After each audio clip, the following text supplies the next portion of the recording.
Title: The Silence Beneath Sycamore Hill. In Ashcroft County, North Carolina, the sycamores don't whisper. They listen.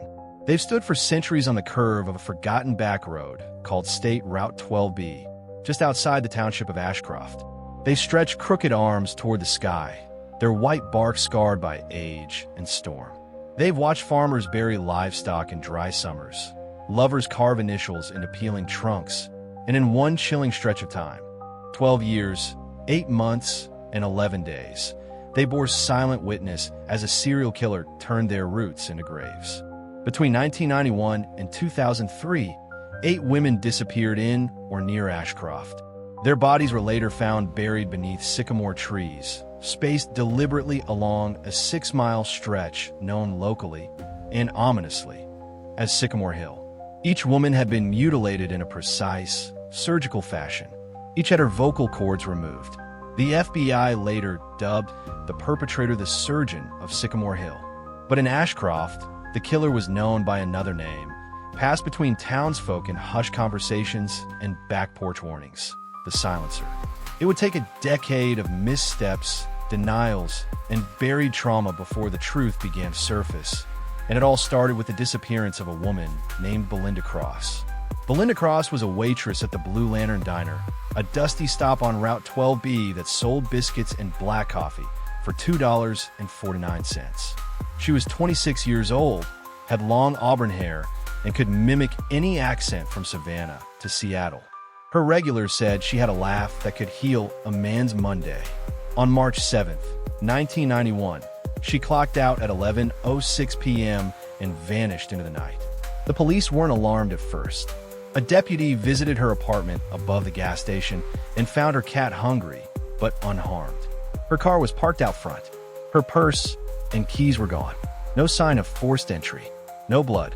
Just a faint trail of cigarette ash on the front porch, though Belinda didn't smoke. Ashcroft Police Chief Larry Weller chalked it up to a young woman who likely left town for a fresh start. That was the official word. Unofficially, locals speculated about boyfriends, drugs, even alien abduction. No one mentioned murder. Not yet. But 6 months later, a dog dug up a human femur behind a sycamore tree at mile marker 32. The remains were scattered, ribs gnawed by animals, fragments of a skull found lodged between 2 rocks. Dental records confirmed the identity. It was Belinda. The cause of death was unclear. There were no ligature marks, no bullet wounds. But the coroner noted something deeply disturbing. Her vocal cords had been surgically removed. Not torn or slashed. Removed with clinical precision. Still, police made no connection to a serial offender. The official theory pointed to her ex-boyfriend, whom she'd recently filed a restraining order against. But there wasn't enough evidence to charge him. The case went cold. Ashcroft moved on, but the killer did not.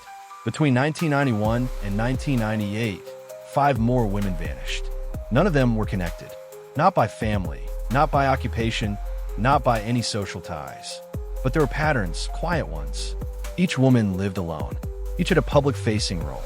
A librarian, a jazz singer, a late-night radio host, a Sunday school teacher, a court stenographer. Each of them was known, in some way, for their voice. The police treated them as individual cases. Domestic disputes, mental health episodes, possible runaways. No one spoke of a pattern because no one wanted to believe there was one. In the summer of 1998, a new voice vanished. Teresa Kane, a 29-year-old 911 dispatcher. She'd worked the night shift for 7 years. Everyone in Ashcroft had heard her voice at some point. Calm, clear, composed, even during emergencies. On the night of July 2nd, she finished her shift and never made it home. Her body wasn't found until 4 years later. The summer of 2002 was the driest in Ashcroft's recorded history. Rivers receded. Cracked lake beds revealed rusted debris, sunken cars, even a Confederate era cannon. But what the drought exposed on Sycamore Hill was something darker. On August 9th, a bow hunter named Glenn Farlow found a jawbone near the roots of a half-dead sycamore tree. A week later, a search team unearthed a full skeleton just 200 yards away. Over the next 3 months, investigators found 4 burial sites along a 6-mile stretch of Sycamore Hill. All were under sycamores. All were female. All had their vocal cords meticulously removed. Suddenly, the public theory of isolated disappearances collapsed. Sheriff Walker called in the FBI.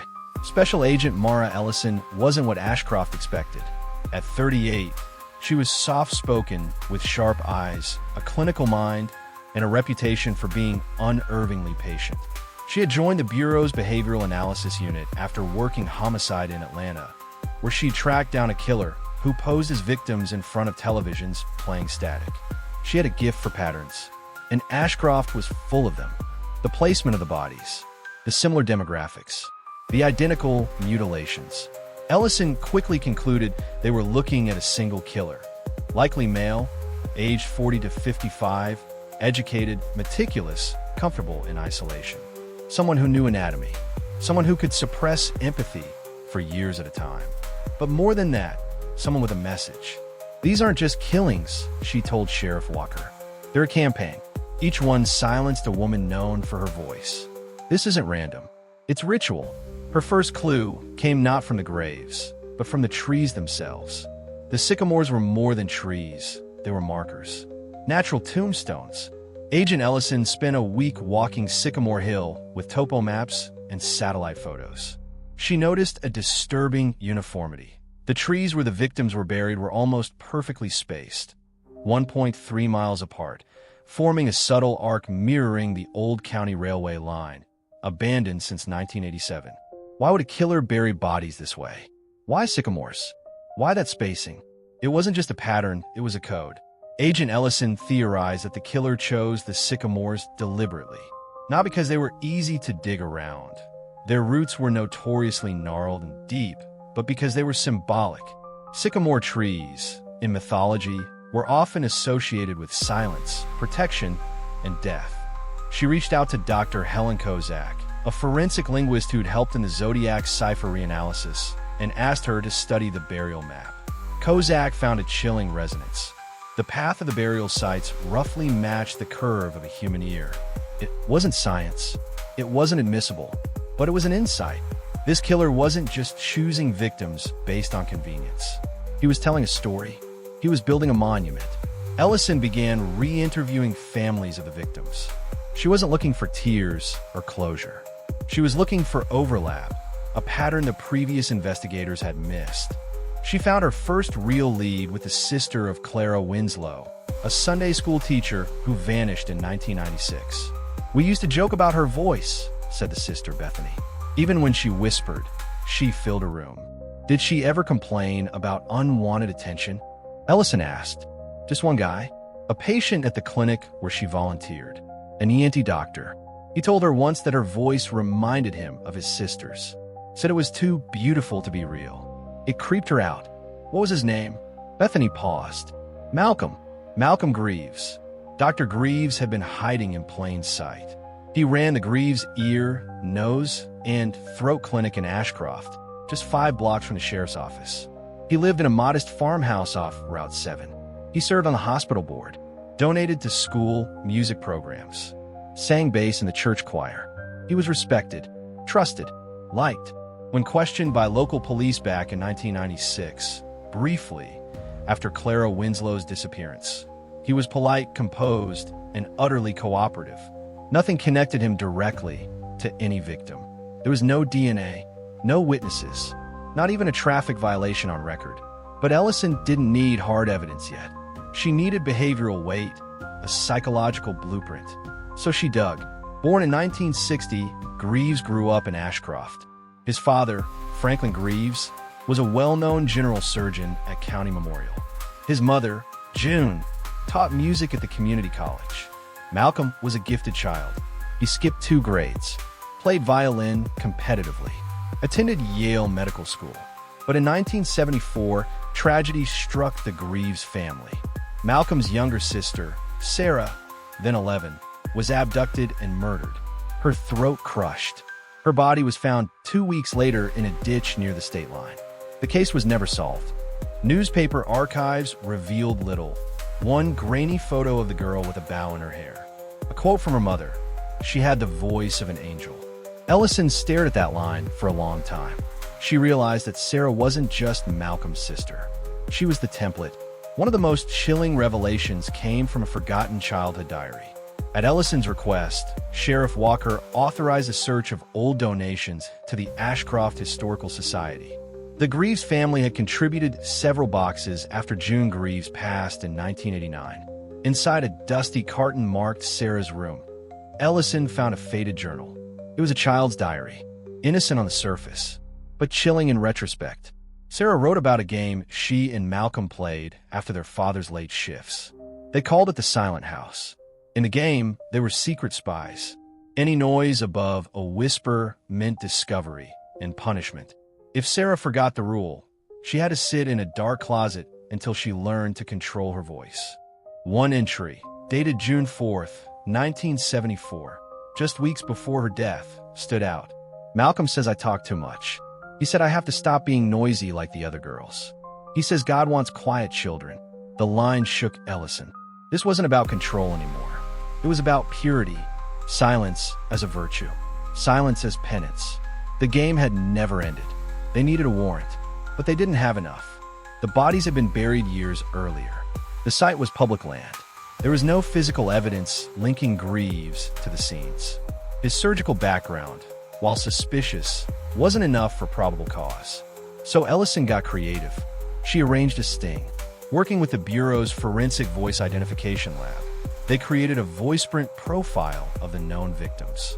Then, they recruited a decoy, an FBI linguist named Lisa Wynn, who had a near match to Sarah Greaves' voice, based on home recordings preserved on cassette by her mother.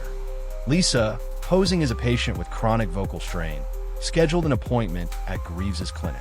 What happened during that appointment would later be played in court as the chilling beginning of the end. Transcript, hidden recorder. Dr. Greaves, your voice, it's quite something. Very pure. Lisa Wynn, I've heard that before. From my brother, actually. Dr. Greaves, long pause. Your brother must be protective. Lisa Wynn, too much sometimes. He always said I talk too much. Dr. Greaves, soft laugh. Perhaps he was right. Some voices should rest. When Greaves asked her if she'd ever thought about preserving her voice forever, Lisa ended the session. The line was enough. Combined with Ellison's psychological profile and the diary, the FBI secured a search warrant. What they found on Greaves' property ended all doubt. Buried in a storm shelter beneath his tool shed was a steel medical lockbox. Inside were 8 small glass jars, each labeled with a name, date, and number. Suspended in formaldehyde were the vocal cords of 8 women. A ritual archive, a collection of silence. They also found handwritten notes, diary pages, and anatomical sketches. In one passage, Greaves wrote, "Their voices are preserved now. No more noise. No more chaos. Like Sarah, quiet and clean." Dr. Malcolm Greaves was arrested without incident. He offered no resistance. He asked for his violin. The state of North Carolina versus Malcolm Greaves began on February 17, 2004, in the Ashcroft County Courthouse, a white-column building that had handled divorce filings, traffic violations, and the occasional assault charge. It had never seen a trial like this. National press descended with satellite trucks and microphones. Reporters outnumbered locals 2-1. The case, already infamous, now had a face. The courtroom was standing room only. Families of the victims sat shoulder to shoulder in the front row, holding photographs in each other's hands. Dr. Greaves, in a pressed gray suit and black-rimmed glasses, looked more like a retired professor than a serial killer. He showed no emotion when the charges were read. 8 counts of first-degree murder, 8 counts of desecration of human remains, and multiple charges of unlawful medical practice. He pled not guilty. His attorney, a criminal defense specialist from Charlotte, argued diminished responsibility. "My client is a brilliant man," he told the court, "but he is not well. His trauma, his sister's death, shattered something inside him. This is not evil. This is sickness." The DA wasn't buying it. Prosecutor Helen DeVries didn't need theatrics. Her strategy was methodical. She let the victims speak for themselves, through photos, through family members, through timelines that painted an undeniable pattern. She used their voices, or rather their absence, to indict Greaves. First came the forensic pathologists, explaining the impossible precision of the vocal cord removals. Then came Agent Ellison, calm on the stand, describing the linguistic profiling, the sting operation, and the symbolic geography of Sycamore Hill. The jury listened, stunned, as Ellison explained how the burial pattern mirrored the anatomy of the inner ear. Was this coincidence? The defense asked on cross. Ellison didn't blink. Nothing about Dr. Greaves is coincidence. Then came the evidence that sealed it. The lockbox, the preserved cords, the notes. In one journal entry, dated 2000, Greaves had written, "Their voices haunt, their silence heals. It is not murder, it is mercy." Gasps filled the courtroom. One juror reportedly cried. After 4 weeks of testimony, the court allowed Greaves to take the stand in his own defense. His attorney had advised against it, but Greaves insisted. He didn't rage. He didn't deny. He explained. "I didn't kill out of hatred," he began, his voice soft, measured. "I chose women who spoke with force. Voices that cut through noise. Voices like Sarah's. Too strong, too bright, like candles in windstorms. And when they went out, the world was calmer, cleaner." He paused, glancing toward the jury. "Have you ever heard true silence? Not just the absence of sound, but silence like a cathedral? That's what I gave them. That's what I built. A monument. Sycamore Hill is a sanctuary. They are not victims. They are saints of silence." For the first time in Ashcroft history, the judge ordered the courtroom cleared mid-testimony. Greaves's words were deemed psychologically dangerous to vulnerable observers. The jury deliberated for less than 6 hours. On March 19, 2004, Malcolm Greaves was found guilty on all counts. The judge sentenced him to 8 consecutive life sentences without the possibility of parole. He showed no reaction. Reporters swarmed the courthouse steps. Ashcroft residents gathered in the streets, cheering when the verdict was announced. Someone tied 8 white ribbons around the railings of the courthouse. A choir sang outside the First Methodist Church. Agent Ellison declined interviews. "I didn't win anything," she said quietly. "I just helped the town hear what it was trying to ignore." Greaves was transferred to Central Prison in Raleigh, where he remained in solitary confinement. He refused therapy, refused interviews. He did, however, request a metronome, set to 60 BPM, and tapped his fingers to it for hours every day. In 2011, he attempted suicide by swallowing shards of a broken toothbrush. He survived. In 2018, he was moved to the psychiatric unit after developing what his doctors called auditory persecution syndrome. He claimed the women were singing to him through the vents. Meanwhile, Sycamore Hill was sealed off by the state.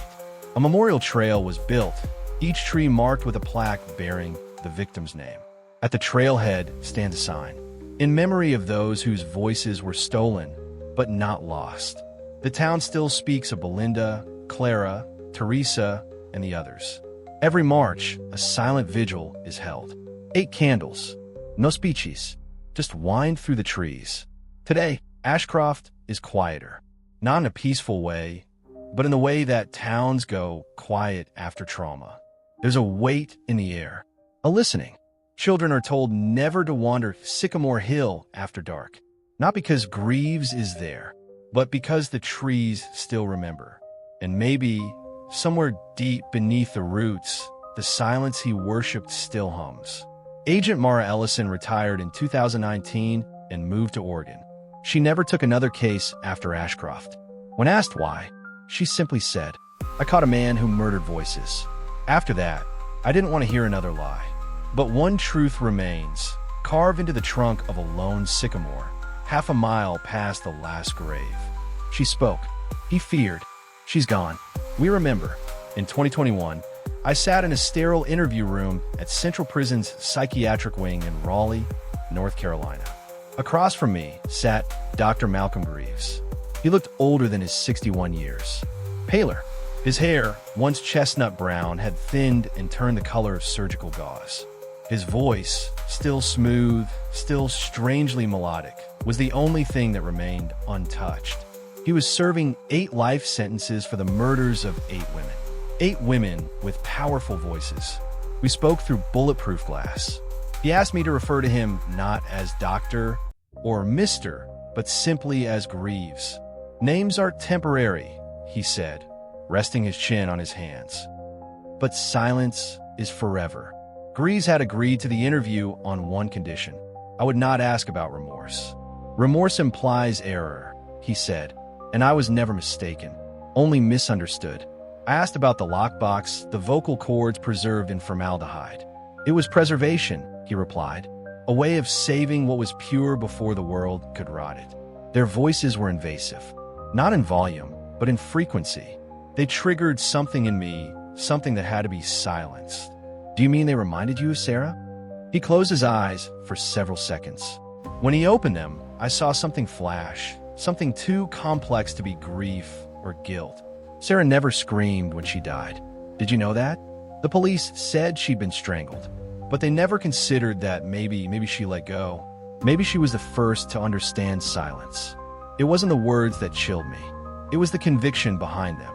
Malcolm Greaves didn't kill in anger. He killed in pursuit of order. Dr. Lillian Mercer, a criminal psychologist who consulted on the case post-trial, coined a term to describe Greaves's pathology: resonant fixation syndrome.